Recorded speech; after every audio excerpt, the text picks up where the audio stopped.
Friends, ఈ video నచ్చినైతే like చేయండి. ఈ వీడియోని సబ్స్క్రైబ్ చేయండి ఛానల్ని.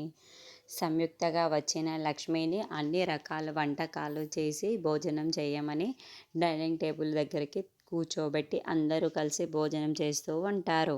అప్పుడు లక్ష్మి భోజనానికి తింటూ, ఆంటీ, ఇలాంటి భోజనం, ఇంత మంచి రుచికరమైన భోజనం మీ ఇంట్లో తప్పిస్తే నేను ఇంతవరకు ఎక్కడ తినలేదు ఆంటీ, తెలుసా ఆంటీ అని అంటుంది.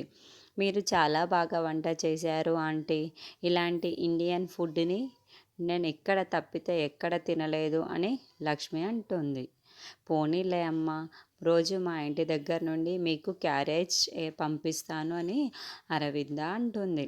మీకెందుకు ఆంటీ శ్రమ అంటుంది లక్ష్మి. అప్పుడు వెంటనే మనిష, అయితే నువ్వే ఏకంగా ఇక్కడికే వచ్చి ఈ ఇంట్లోనే సెటిల్ అయిపో, అప్పుడు రోజు ఇండియన్ ఫుడ్ని తినేయొచ్చు అని మనిష అంటుంది.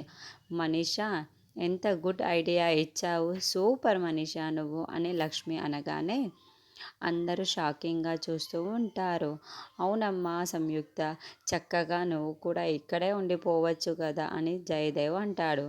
అవును అంకుల్, నేను కూడా అదే అనుకుంటున్నాను, నేను ఇక్కడే ఉండిపోతా అనుకుంటున్నాను చెప్పడంతో మిత్ర చాలా షాకింగ్గా చూస్తూ ఉంటాడు. జాను, నువ్వు అక్కడ ఇక్కడ ఉంటానంటే కుదరదు, నువ్వు కూడా నాతో పాటే ఈ ఇంట్లోనే ఉండిపోవాలి, అర్థమవుతుందా? ఎందుకంటే ఇప్పుడు నువ్వు నా పిఏవి కదా అంటుంది లక్ష్మి.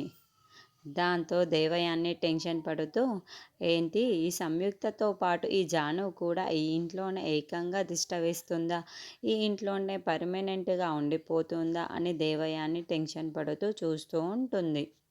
ఇక మనిష అయితే, నేను అనవసరంగా నోరు జారాను, ఈ సంయుక్త ఏంటి ఇక్కడే తిష్ట వేస్తానంటుంది, ఇక లక్ష్మి రూపంలో ఈ సంయుక్త చుట్టూనే మిత్ర తిరుగుతూ ఉంటాడేంటి అని మనిష చాలా చాలా కంగారు పడిపోతూ